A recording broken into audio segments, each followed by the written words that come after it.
We make the streams louder.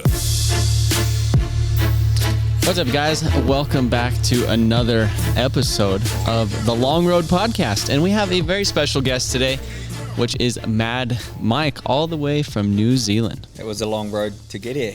It's a very long road. It's a long flight to get here. Then a long road. Yeah.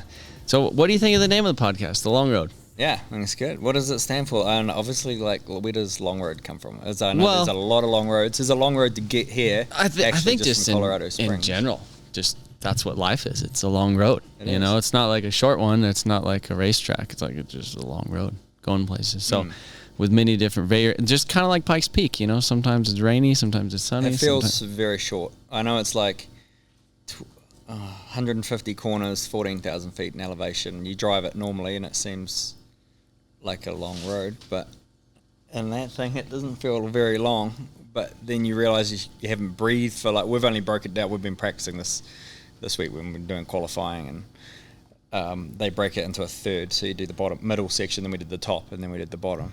And it's like when you cross the checkered flag, then it feels like it's been really short, but you go to grab your breath and there's nothing there because you like haven't breathed the whole lot of the time because it's so full on. Yeah. So if you guys aren't familiar with Mad Mike, he's kind of an extreme sport guy. Did a lot of motocross, freestyle motocross, got into drifting, stadium super trucks. You've done some DT3 racing, but I'd say primarily you're known for, I know you mostly from Formula Drift, driving crazy rotary Mazda RX-7s. Yeah. You competed in Japan. You competed in the United States for, what was it, 2015, 16. Okay. 2010 was our first full season. Yeah. FD. And so I guess for those of you, I'm assuming most people that know, they know a little bit about you, but can you give us a quick little breakdown of who you are, where you came from? And this is a long story. To break it down, you're from New Zealand, grew up, never met my dad. So it's just me and mum, no brothers, no sisters. Was a kid with some pretty big dreams. My auntie, she had Sky TV in New Zealand. We have three channels in the 90s when I was young, and she had Sky TV, so you could get a satellite and it'd pick up a couple of the channels from the States. Oh. And one of them had the Supercross, AMA Supercross, and that's where I learned and saw Ricky Johnson and Jeremy McGrath, and they were my heroes. They were my biggest inspiration. So I chased the dream of being Ricky Johnson or Jeremy McGrath, and it was I had this California dream. One day I'm going to be a freaking world motocross champion in California. And but we had not much money. I thought we were baller ass because we had a new house every year. That's just mum on the hustle renting. We had 1-bedroom units. We had a bunk bed. We had a bunk bed till I was about 13. I think when I got my own bedroom. Yeah, and you and your mom, your mom was on the... She was on the bottom, I was at the top. Yeah.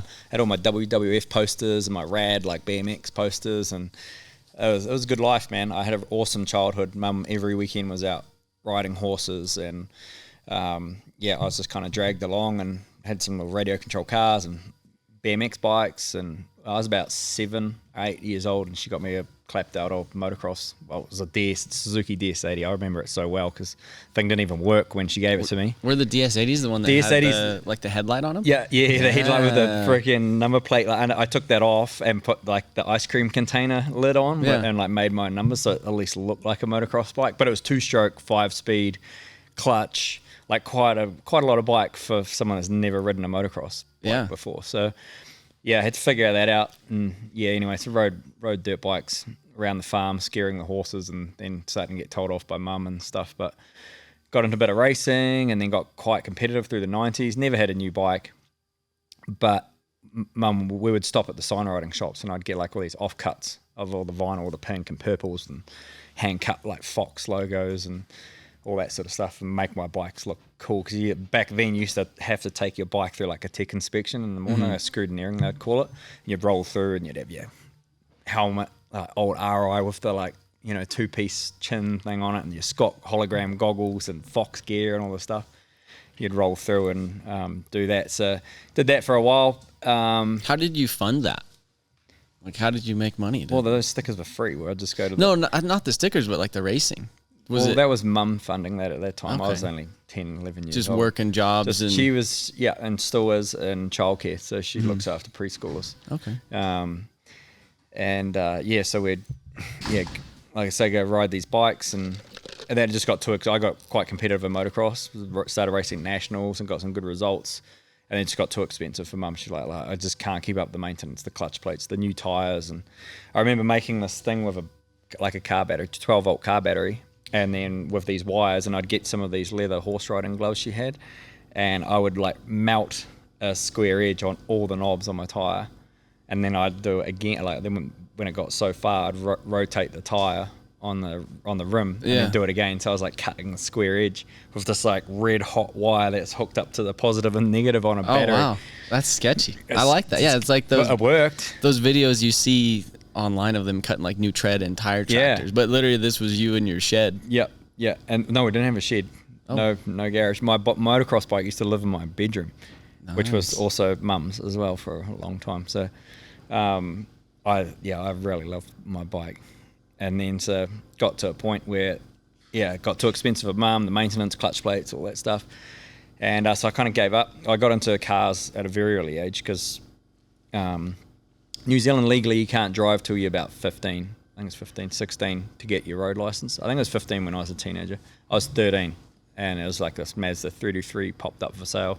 Trade and exchange, like well before internet. I think internet might have been around, but we certainly didn't have it at home. It was just like the local newspaper. Local paper came out Thursdays. 5 o'clock, our local dairy would get the paper, so I'd be down there 5 a.m. to get it, and because they had a free section as well, just straight to the free section.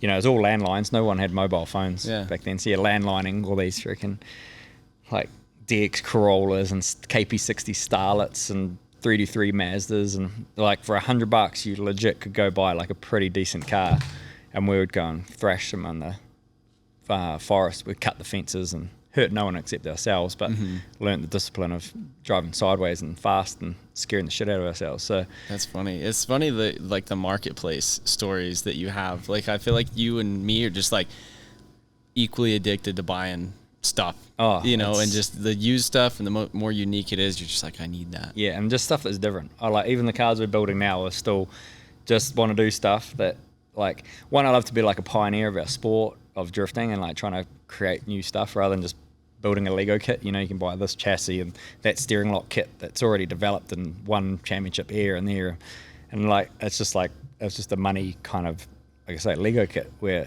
I like building stuff that's no one's ever done because it's way more rewarding. You know, when you do get the results, it's harder, but of course it's more rewarding. But yeah, so that car, you know, building the cars and stuff, thrash cars, cutting the springs and loading them out, and then rotaries, because rotaries were like, they were cheap. Like I got into rotors just not because they were like a cool thing where I could friggin' make a following on YouTube or anything like that. It was just like literally what we did. We got rotors because they were cheap, they were loud, they were obnoxious, they were fast, and people either loved them or hated them, and I like that. I like it. I always like to be just different, like a hidden gem too. Like everybody, you were telling me earlier, there's a lot of like V8 guys, or like when you'd go racing that, you know, they would like put you in the corner because like, it was same with the burnout comp. We go to Skid Fest and it's just dominated by V8s, big supercharged Holdens and Chevys and Fords, and freaking rock up with a little Mazda bongo van that we'd shoehorned a freaking 12A into, and then rock up and you've got like burgers being thrown at you, and then go out there and win the comp. And I just loved it. I loved being that guy that was just unique and different. And Mum she'd say to me quite often when I was a teenager, why can't you just be normal? And I'm like, I'm not, because I don't want to be normal. Yeah. I don't want to be like everyone else. I'd go to motocross with like crazy freaking haircuts that I dyed with crepe paper or something to match my motorbike, or I don't know. It's just always like to be different. I don't want to be like anyone else. Yeah. That's cool. And then how did you get into the Formula D? So, I mean, obviously, there's a big jump from. There's a big jump. We jumped the FMX stage. So the FMX stage was late teens. Obviously, I stopped racing motocross because that was too expensive. Did the car thing from very early age, 13, 14, 15, 16, 17, all my teens building rotaries. And we would just literally like build these cars up, roll them to town on Friday night, you know, cut springs. You'd have your license plate. Everyone would have like a personalised license plate. It's like a real big thing in New Zealand. And you're just known for your plate. I've still got my original one, which is Firsty.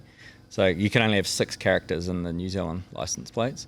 So you've got to be quite creative on how you're going to do it. But mine was thirsty, which was slang for thirsty. Obviously, a rotor drinking a lot of gas, and so it got to a point where everyone would try to get to a point where they got like a good motor and some sick wheels. And like I'm talking sick wheels is like some old school Modgies, Eagers, which are like little 13-inch Steelies with Bridgestone Eagers. This was like just the craze. Like these wheels now are like $6-7 grand if you can find a mix set. They're actually on my RX2, so I've got some on my. I built an RX2 to represent my childhood of ripping around rotors. So we'd do that, and we would literally roll town on a Friday night.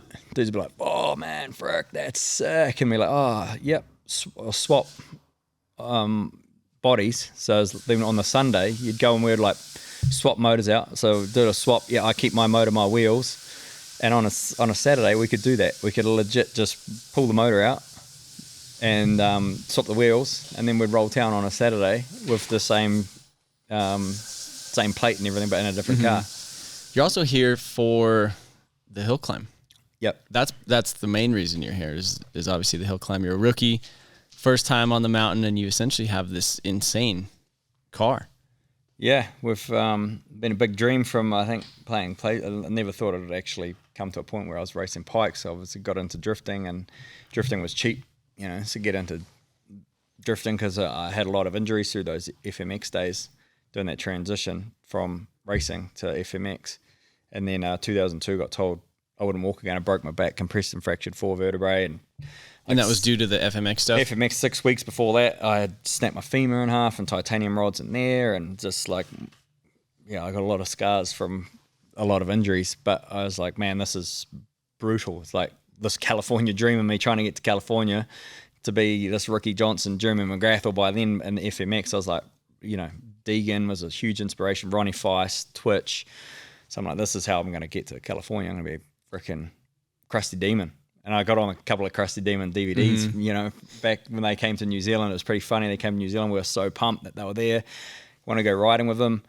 All they want to do was smoke New Zealand weed. And I was like, oh man, I just want to ride. And but yeah, so those freestyle years, it was pretty short lived. I think I did it for about 3 years. And yeah, too many injuries. And at that point, I discovered drifting.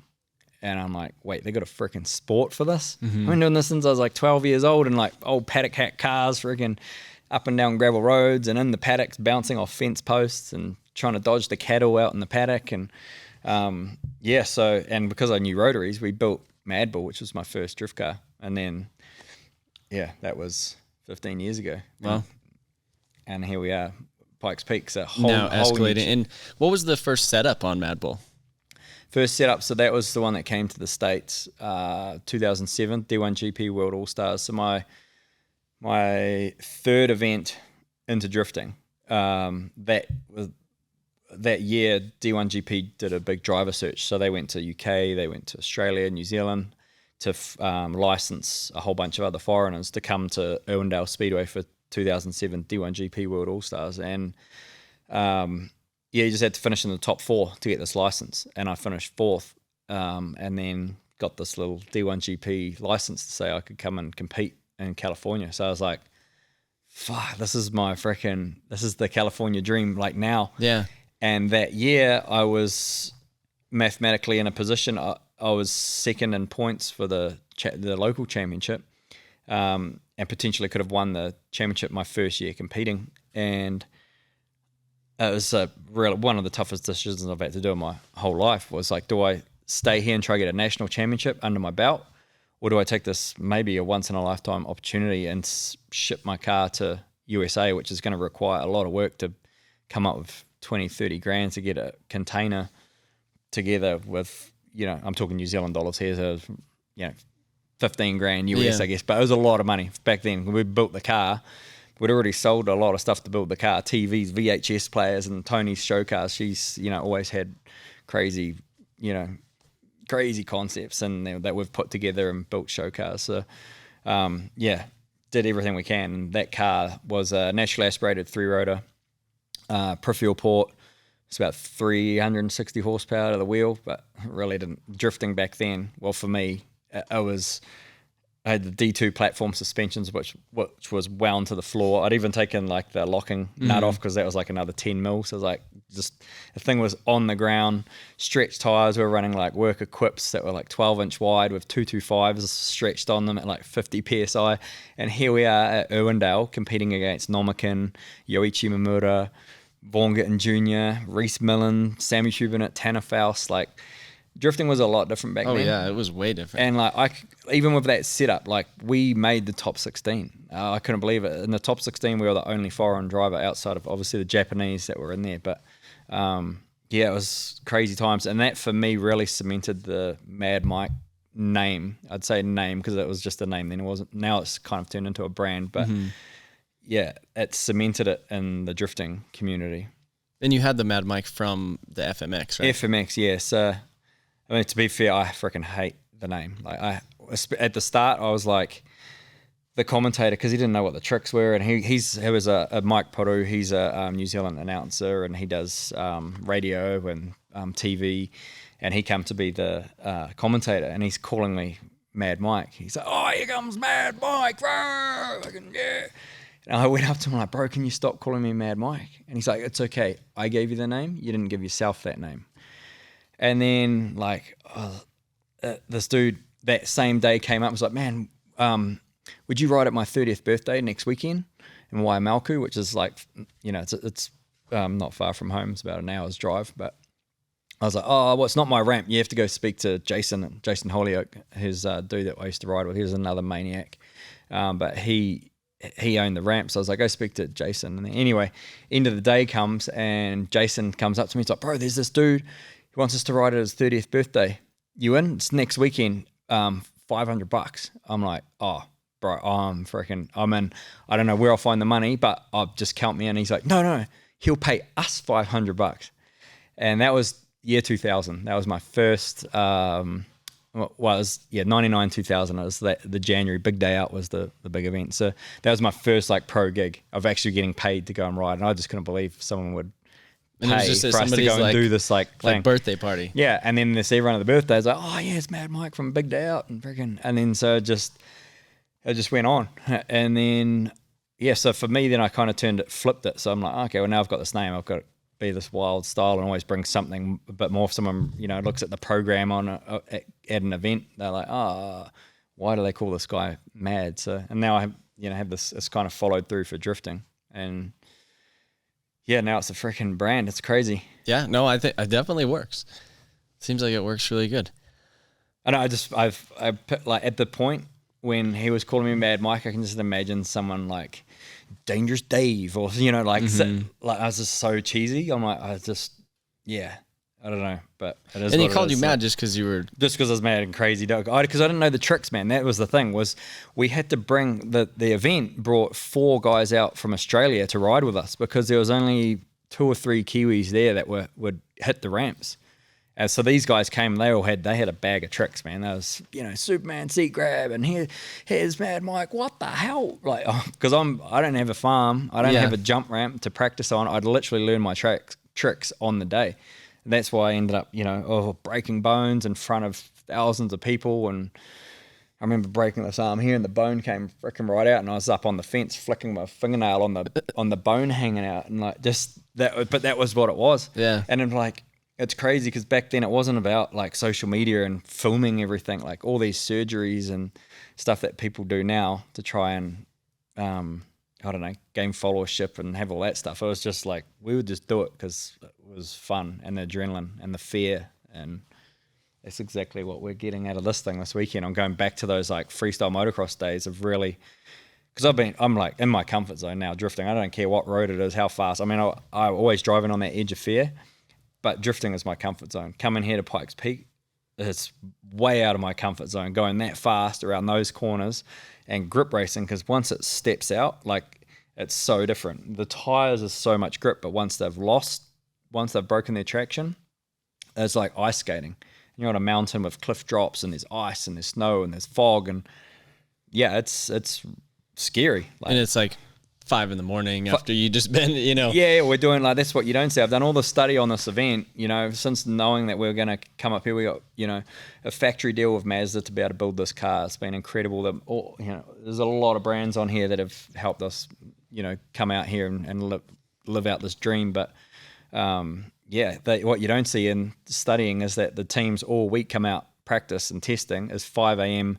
to 8 a.m. on the track. So you're waking up at 2 a.m., 3 a.m. you're on the gate, 5 o'clock you're unloaded, or you're sitting on the start line, and you're doing 140 mile an hour of cliff drops, and like I say, then you have the sun coming up, sunrise. Yeah, oh man, so there's so much to take in. So it's been a super challenging week for me. There's been so much to try and absorb, not just in learning the road, but learning the car. I've never driven the car before. We literally drove it, once or twice in Japan as just a bit of a shakedown. But yeah, you put it on a road, 140 mile an hour of cliff drops and everything else. There's a lot to learn the car. Obviously, there's 150 corners to get to the top. Then there's the mental focus, the fitness, the oxygen, because the oxygen's so low.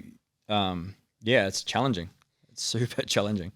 And so what's the setup on the car, real quick? So cars was Mazda 3, which come factory front-wheel drive. And it's like a 2023. 2022, 23, same chassis.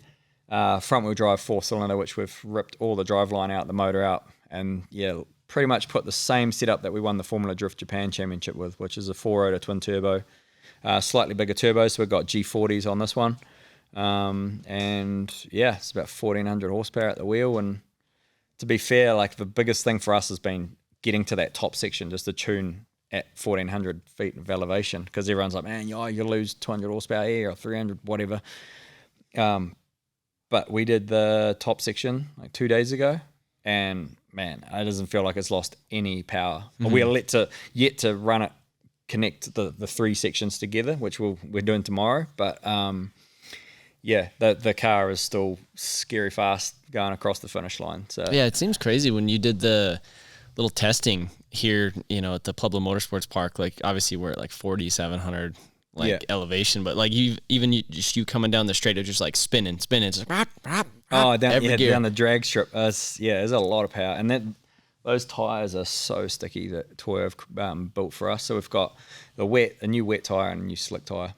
And this thing makes 1,400 horsepower, and it's rear-wheel drive with no safeties, no traction control, no ABS. I say it's safe to have none of that, because I find as soon as a car's trying to fight me and do its own thing, that's when I just don't like from my experience, like traction control and stability control and ABS, and I feel like it would be an advantage in some areas, like for sure. I think the toughest thing we've got now is making this car survive all the way to the top, like the tire, for instance. We're doing these sectors, and each sector is about 4 to 5 minutes long, and I'm finishing these sectors like fully exhausted. Tires are gone. They've got too hot, so they've lost grip. So I'm kind of like sliding way too much. My breathing. I'm not breathing through that whole 4 minutes. Well, not as I should be, because I'm like exhausted as soon as you get across the checkered flag. And I've got to, ideally, we run an 11-minute run. That's kind of our target, is to be around that sort of time. So, we'll figure that out tomorrow. So where I actually get up the hill, I'm going to have to conserve a little through the bottom section, and then it's just kind of come naturally, I guess, with feel of where the car's at and how far up the mountain, because the higher you get up the mountain, obviously the cooler the temps get, so the water temp's going to come down, the cooler the track temp gets as well, so the tires. So it's just finding that right spot for, okay, now we're going. And like, especially you being a rookie too, like you've never done it before. You've never put all them runs together.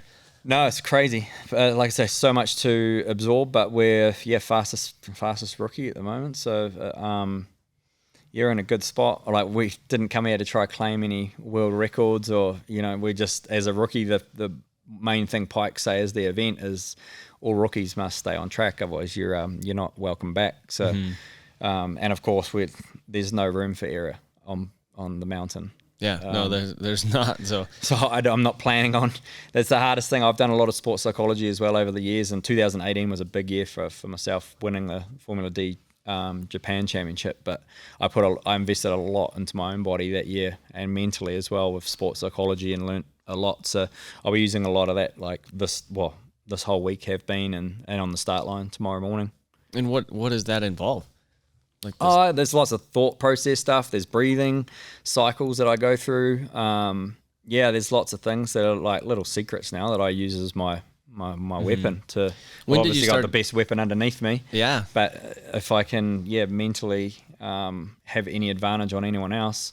I remember when I used to first come to the States, I'd line up and Chris Forsberg would be like, I'm like, you have the nerves. And I always say, if you're not nervous, well, the reward ain't big enough. Because, even my son, he's like, Dad, how do you not get nervous? I'm like, man, I'm freaking nervous every time I'm in my car because I know I'm going to push that balance of fear, adrenaline, and nerves, like finding that balance. It's a very risky balance to find. But, if you're not nervous, the reward ain't big enough. So now Link kind of uses that as well. But I've heard nervous is just excitement. Yeah. Kind of convert it, and like you're not nervous, you're excited of like the potential of what you're doing. Yeah. And so like I was saying, I'd line up and it'd be Vaughn Gittin Jr. or Chris, who really look up to those guys, and they've also been a huge help through my career. But at the start, he'd line up and be like, man, this dude's like won the championship like twice, and he's got this and all the big partners and big sponsors, and I'd just be thinking about them the whole time, like, oh my God, like freaking hell, I can't believe I'm here, and how am I going to actually win this battle? And then it's like the light's green, and but then it's just go, and you just natural instinct. That's how I feel every time. I'm like, usually the first battle is the worst for me in like a top 16 or top 32. Yeah. And then after that, you're in it. But like if you mess up that first one where you're the most nervous, or you have the most nerves on you, like then you're on the trailer. Then you're on the trailer and you're going home. Flying home. It's usually a long way home for me, depending on where the event is, but it's always a long way back to New Zealand. Well, now you're that guy that people are lining up against, that they got the nerves against you. You're the champion. You've done the things. You're the guy.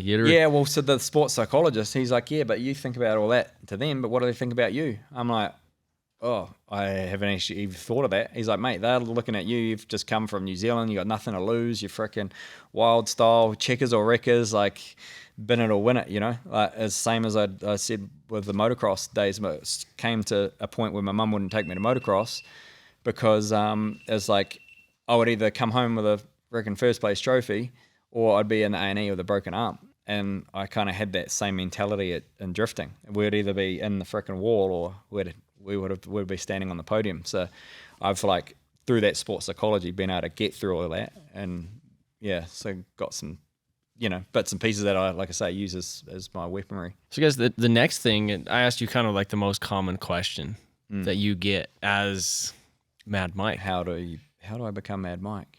How do you do that? What is that? Like if you had to answer that, I'm sure that I have answered that. I answer it quite a lot. I say, well, he's already taken. He's taken. Yeah, that's me. Just be yourself. Like that's everyone's unique. Everyone's got their own personality and style. And what I love about drifting is it's not about the money that goes into the. People look at my program like, oh man, there's so many, all the partners and sponsorships and ambassador deals and all this, and used to get all the stuff like Daddy's Boy buys and all the stuff. But it's like I never even met my dad, but it's like I am who I am because of the way I was brought up, So it's like you just want to be your own self. And what I love about drifting is I get to express my style and my personality through even just building the car. A car can just sit there, and people could be like, "Oh, presume that's built by Mike," or the way it's driven, or the way. Yeah, I don't know. It's a tough one to answer, but best recommendation is just be yourself. Mm-hmm. People will follow you for who you are, whether you're a knight. Like I've still got a lot of haters. Like I've got friggin' a lot of supporters, which I'm very thankful for, and I love my fans. That's why drifting is such a hard balance for me, because there's 3 judges that want to see something, and you got 30 USA, man, you 30,000 people in the grandstand that are, I don't know how, but I've been every year at Formula Drift at the Awards Banquet, fan favorite. Mm-hmm. And I look at like Vaughn, who's like, there's no one that represents America better than Vaughn Gittin Jr. Ford Mustang, big American flag, loud, proud, and like, how do I like just a Kiwi dude ripping a freaking little MX-5 Miata that, it's freaking hairdresser's car or whatever, but I use that. I'm like, let's see if they call me a hairdresser when I line up next to them at the start line with 1,200 horsepower. And like, I don't know. It's just different. But to have the fan support, is crazy. But yeah, where I'm going is saying I still got a lot of freaking haters. So it doesn't matter what your personality. There's people that like the calm guy, the quiet guy, the underdog, freaking dark horse that is just super calculated and can win everything or whatever. So just be who you are. And I think probably when a lot of people ask you that, they're almost coming from the sponsorship side. They're like, how do I get sponsors, you know? And like, even like me and you, we've talked about like partnerships and stuff with companies this last week, and it's interesting to hear kind of your take on it. But what, I guess, like, I'd say like the Red Bull thing, like how did you work with Red Bull? Yeah, well, you know, again, partnership, that's something that for me, like, it's me and my wife Tony have done it ourselves our whole time. I've never had an agent, never had a manager like doing our stuff, because I'm like, man, if I want someone to support me, I want to be the one selling myself, because I got the passion to like build the car, the project, or do the world record, or do the film shoot, or do this championship. Like, I want to sell it myself. I don't want someone sitting in an office trying to tell this company like, hey, I've got this guy like Mad Mike, he's got friggin' X amount of followers and blah blah blah. Like, I want to be the one expressing, because I feel like it's going to be way more successful to get the partnership friggin' across the line if I'm selling myself. So it's just self-taught, you know. I'm fortunate enough coming through my years of before starting college, I already knew I want to be a sign writer. So I did a lot of signs and graphics, and so now I use all that to be able to do my own proposals and own concepts and renders and all that. But yeah, I don't know. It's the same. There's so many different techniques of getting partnerships. There's not a set rule. Okay, this is what a proposal. Okay, age, freaking name, born, you know, blah blah blah. Yeah, here's a template. Yeah. Here it is. Here's the Mad Mike template. Like, like here, take this and just fill out the dots, man. Like, yeah, I don't even have one of those. Like, seriously, I don't. I legit just make them up as I go. It's like, and you asked about Red Bull. Red Bull found me. So it's I love the way Red Bull work. I've been with Red Bull now 15 years. That's crazy. You know, a lot of people will get a gold medal and win the X Games or, you know, Olympics, and then it's like, right, now I'm going to send this big proposal with all these, fill in all the dots, and I've sent it off to Red Bull. I'm the gold medalist of freaking whatever. And it's like, well, the story's already told, man. Mm-hmm. Who were you working with? That not just Red Bull, but the partners want stories. Mm-hmm. And if the story's already told, man, like, yeah, it's all the congratulations. Like, being a freaking gold medalist is freaking incredible. But a lot of partners want to know how you got there. And they know that there's so many followers out there all around the world that want to have that inspiration. So they're the ones clicking on YouTube, and they're the ones wanting to watch that. So it's about having those stories. So I guess Red Bull saw me and they seen the potential. Seen the potential. That's right. I mean, yeah, I did get some really good results straight out the bat. But they didn't sponsor me because I was a New Zealand national champion. Or they actually started following me when I was doing freestyle motocross, and then broke my back, got told I wouldn't walk again, and then discovered drifting. And then I was only 2 years into drifting, and yeah, had the email from Red Bull. So what did you guys initially do together? With Red Bull? Yeah. So the first project was Red Bull World Drift Champs, actually. Or we did a big reveal. So we did a huge reveal, blocked off big car park in Auckland City, did a big burnout display down there. I surprised them as well by turning the 3-rotor Mad Bull, and we built a 4-rotor for it.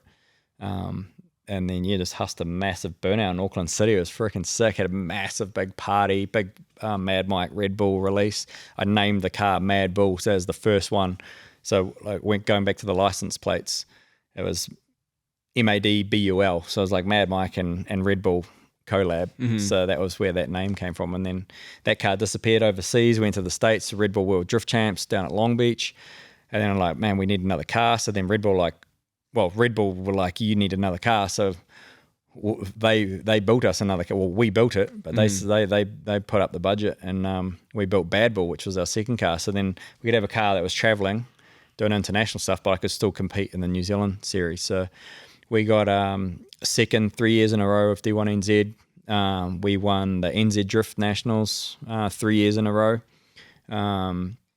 So yeah, and then doing Singapore, we won the Asia Pacific World Drift Champs, the Formula Drift Championship. So Singapore, Malaysia, Thailand. So yeah, we started getting some really freaking good results. Doing film shoots.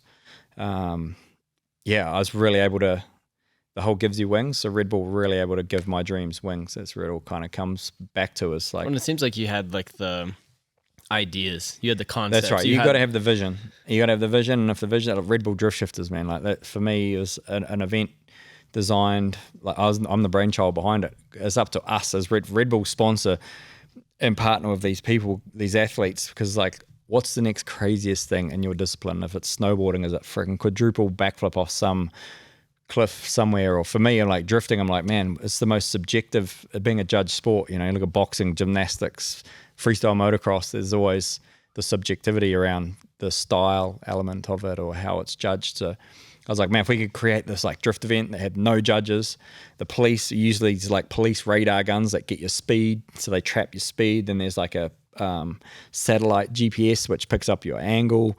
Then we have like proximity sensors on all these obstacles, and then as you trigger them, it's got like pinball sound effects, so like grandma and the grandkids can show up. It's on the big screen, the points, the sounds. It's so easy to understand. So one, for the spectator side of it, it's easy, and for the drivers and the teams, it's legitimately scored. So that was where like Red Bull Drift Shifters were born. So yeah, it's entirely up to these athletes. And if you're not thinking of these, what do people want to see? Like, yeah, that's what they want. Yeah, I mean that makes a lot of sense. They can't. And I've got a lot of ideas. I know. I always got a lot of it. And whether it's building a car or, you know, we've done some crazy stuff over the years. So it's been some incredible support, 15 years, and still many more to come. Yeah.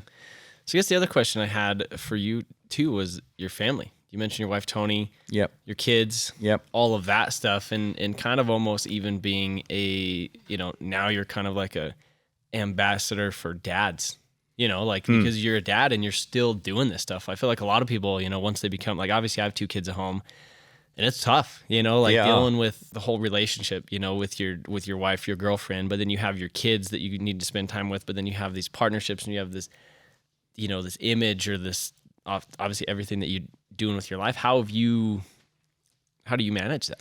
Man, so for me, I just trucked on through because like in our community of drifting, like we were one of the first to have a Grom. Anyway, I had just got into drifting. This was the first year I'd got into drifting. And then we had Link. Mm-hmm. And this is when I was just got that license to go to USA and freaking start traveling. And then so instantly the you know, internet and people are saying, oh yeah, that's him screwed. That's a handbrake. He won't be successful. He's got to be a dad now and blah, blah, blah, because that's what kids do. You got to freaking sit at home and do this and change your diapers and yeah. Sure and mate, cry. Honestly, I just carried on. For me, because I never met my father, I'm like, now my goal in life, I just want to be the coolest freaking dad.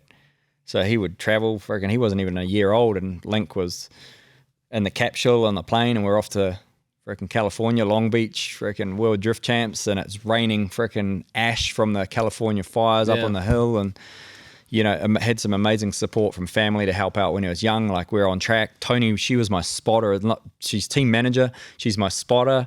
There's me and a couple of my mates are a crew. So like this is just still at that stage. It was like a turning point from my hobby to going professional and actually starting investing in everyone, suspension tech guys and all that sort of stuff. But yeah, we were still doing it as family. And for him, man, Link he's absorbed so much because he's been there, and you know, he's 6 years old. He picked up his own partnership deal with Hot Wheels in LA and did that literally at a coffee table with just the right person at the right time. That was, you know, one of the marketing directors at Hot Wheels. So, and now here he is. He's freaking 15 now. That's crazy. At 6 years old, you know, I felt like with Link, I really raced him through life, I feel like, because I was like, come on, man, crawl, freaking stand up, freaking ride a bike. And, you know, I was always giving him the opportunity, giving him the toys, and that's the hardest thing, I think, look, like from the outside. People are like, freaking spoiled kid gets everything. When like, he's got his incentives. And as a dad, you only want your kids to have the best opportunity, and he wants to do it. So I'm like, man, if he wants a BMX bike or a freaking scooter, he's a kid. They go through stages like a PlayStation or something like that. And then like when we built his MX-5, he was 11 years old. World goes into lockdown. I go from doing 20 to 30 international events a year to now, okay, government's just told us we're 4 weeks not doing anything. We've got to stay at home. Instantly, I'm like, I just turn anything into opportunity. So I'm like, okay, I'm freaking spending 4 weeks, and right at that point, Link asked, all of a sudden thought drifting was cool because he liked drifting, he liked the discipline of drifting, but he'd been there for a kid and the whole way through and seen the politics and drifting, like the arguments and the, this and that, and he's there, so he's absorbing it. So he's always been like off-road racing, but then 11 years old, he wants to build this like, oh, Dad, can we build a drift car? Oh, you want to build a drift car? Oh, drifting's cool now, is it? Oh, okay. But this is now I got 4 weeks. I'm like, sweet. So we get an MX-5, and like straight away people are like, oh, freaking spoiled kid gets a bloody MX-5 for his 12th birthday. You're like, yeah, he's getting a hairdresser's car. That's it, right? Yeah. But I'm like, bro, the MX-5 is cheaper than a PlayStation.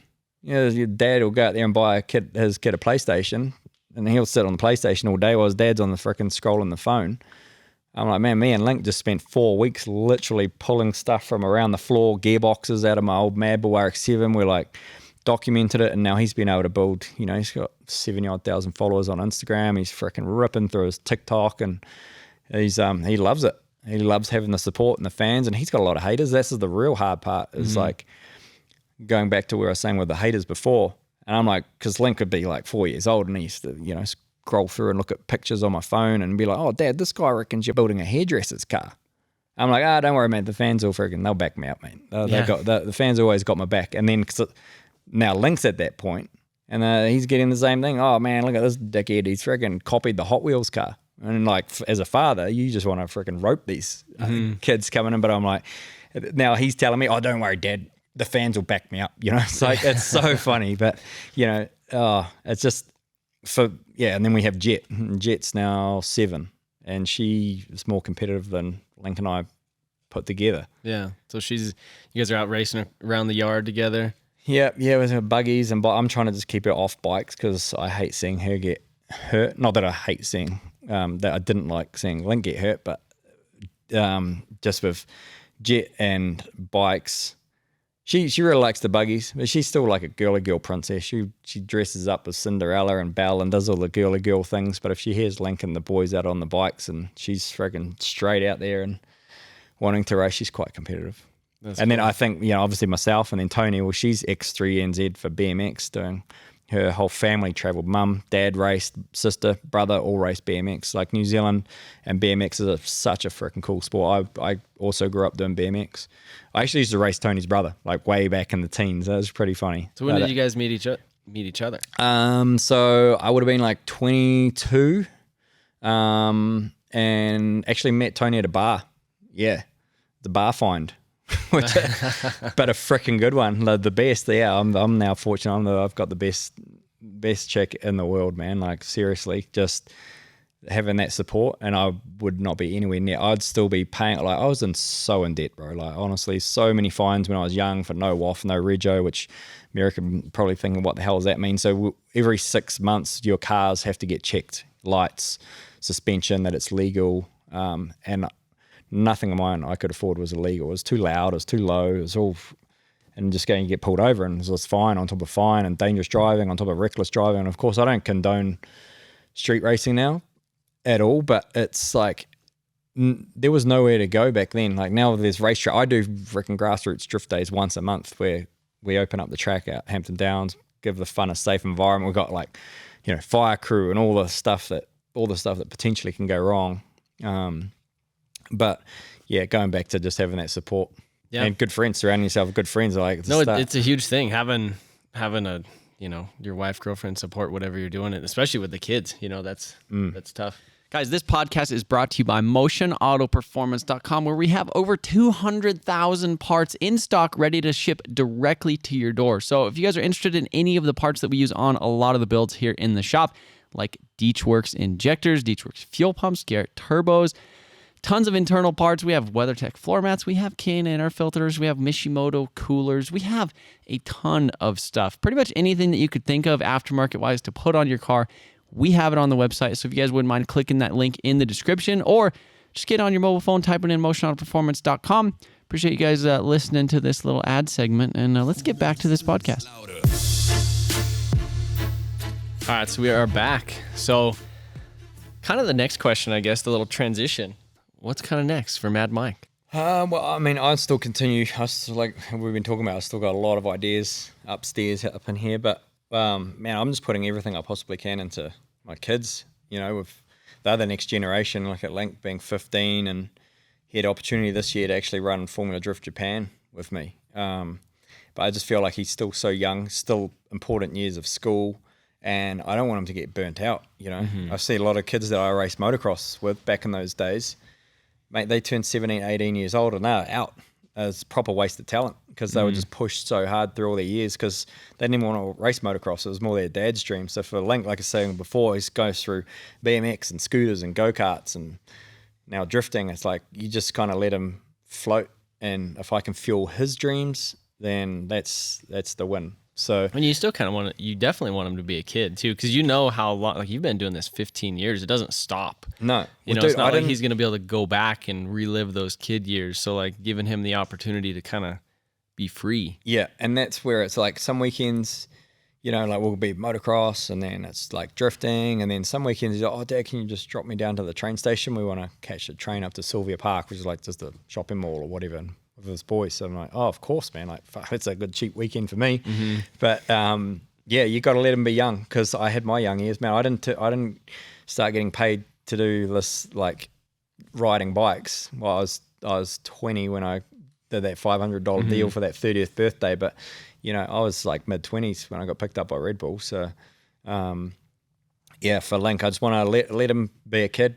The coolest thing is probably a highlight of my career was him winning the New Zealand Nationals, and it was him and his mates. There was a whole crew. The oldest in his team was 15 years old, who was a spotter, and it was just him and his boys out there. Of course, I was racing. They were under our umbrella, and just in case they needed us, but mate, they didn't need us at all. And they went around, and he raced the adults in the side by sides, the YXZ 1000s, and in his little mod cart. And yeah, he won his class, and then they said, "Hey, does Link want to race with the adults?" And because what we'll do is we'll just start him off the back of the grid. Then he's like in the race, but you know he won't be in the race. But he can tell all his mates at school on Monday that he raced with the adults. And I looked at all the data, and I'm like, Link, bro, you're faster than these dudes, but you need to be smart because your truck is half the size of these things. They're four-wheel drive, they're bigger wheels, you know, turbo, freaking, you know, Polarises and Can-Ams.